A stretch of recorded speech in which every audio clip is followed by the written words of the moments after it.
I give the floor to Mr. Ramiz Alakbarov. You have the floor. Very much.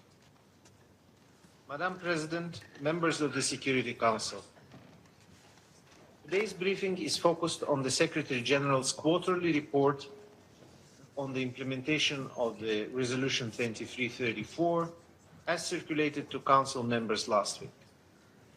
Since the 12th June cutoff date for the written report, the situation across Israel and the occupied Palestinian territory in Gaza and the West Bank, including East Jerusalem, remain volatile. Israeli airstrikes and military operations have continued across Gaza, resulting in further fatalities and bringing the total killed since the ceasefire to over 1,000, according to the Gaza Ministry of Health. Israeli forces continue to expand the scope of their territorial control in Gaza and the extension of areas requiring coordination in humanitarian operations. Israel has said that it currently controls approximately 70% of the Gaza Strip. This encroachment of areas under Israeli control is reducing the space available to civilians. Palestinians in Gaza are concentrated in increasingly limited areas, living amid insecurity and violence. As the Emergency Relief Coordinator briefed this Council on 18 June, since the adoption of the Security Council Resolution 2803, there have been improvements in the humanitarian situation in Gaza. The share of households going to bed hungry dropped from 92 to 36%, and humanitarians were able to expand provision of water, health, and education services. But as Under-Secretary General Fletcher said, Resolution 2803 and the comprehensive plan are meant to deliver much more than that, while the needs in Gaza remain immense. Sanitation conditions remain alarming, 70% of population lacks dignified shelter, and humanitarians continue to face persistent constraints as they carry out their essential work. I'm deeply concerned by the reports of intimidation in the context of the protests which were planned in Gaza on the 26th June. Civilians must be able to exercise their rights peacefully without fear and must be protected at all times. The legitimate needs, concerns, and aspirations of the people of Gaza must be addressed through the full implementation of the Resolution 2803.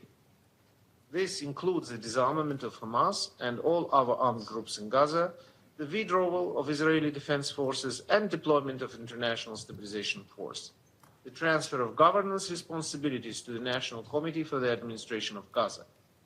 In coordination with Palestinian Authority, the UN is ready to support the committee in providing critical public services and in laying the groundwork for reconstruction to restore dignity, improve living conditions, and offer hope for the future. I welcome last week's joint visit to Gaza by Greek Orthodox Patriarch and the Latin Patriarch of Jerusalem. Amid ongoing deprivation and suffering, their visit sends a timely signal of peace, tolerance, and dignity for all. Meanwhile, the situation in the West Bank, including East Jerusalem, continued to deteriorate. Israeli military activity continued in and around the refugee camps in Jenin and Tulkaram in the northern West Bank, resulting in the evacuation and displacement of Palestinian households, including refugee families. This activity, including the reported establishment of an Israeli military post in Jenin, remains especially concerning as it taking place in Area A, which falls under Palestinian Authority's civil and security control. On 17 June, Israeli authorities reportedly approved the expansion of a building used as a yeshiva in Hebron H2 area.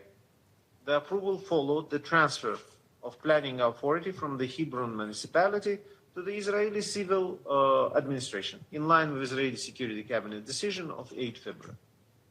Yesterday, 28 June, the indemnity waiver issued by the Israeli Ministry of Finance permitting corresponding banking relations between Israeli and Palestinian banks was extended for another 2 weeks until 12 July. On 14 June, President Abbas issued a decree amending the general elections law.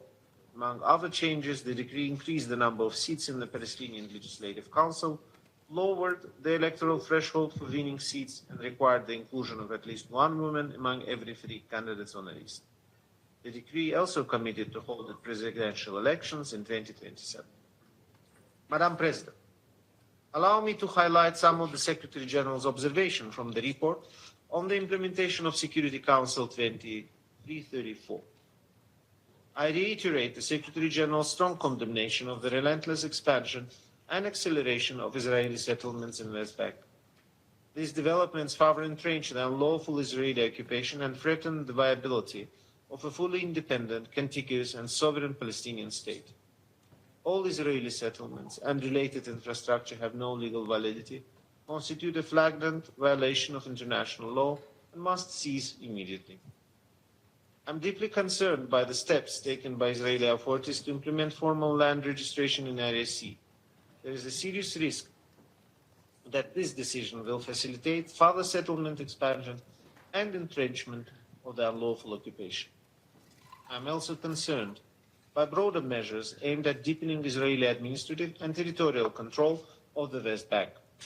Along with the threat of annexation, which have no legal validity, these actions are steadily transforming geographical and demographic realities across the West Bank and further undermining the prospects for the two-state solution.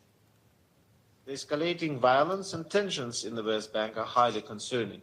I condemn all violence against civilians, including acts of terror. I echo Secretary General's deep concern over persistent and intensifying settlers' attacks. I also remain deeply concerned by ongoing attacks by Palestinians against Israelis. All perpetrators must be held accountable.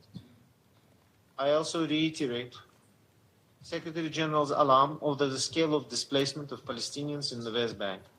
Settler violence, access restrictions, demolitions, and prolonged security operations have resulted in the largest displacement crisis in the West Bank since 1967. I'm appalled at the numerous instances in which officials glorified violence and engaged in dangerous provocation, incitement, inflammatory language. All incitement to violence must stop immediately. I share the Secretary General's concern over the growing threats to the status quo at the holy sites in Jerusalem. I reiterate that the status quo must be respected and upheld, in line with the special and historic role of the Hashemite Kingdom of Jordan. I echo the Secretary General in condemning in strongest terms the Israeli authorities' decision to establish military facilities at the UNRWA Sheikh Jarrah compound in East Jerusalem.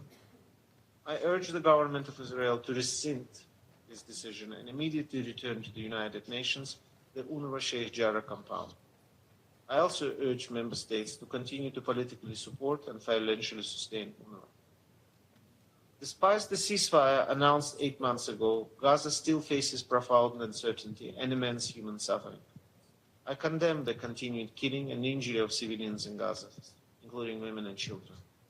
I'm particularly concerned by recent increasing calls for resumption of widespread hostilities in Gaza.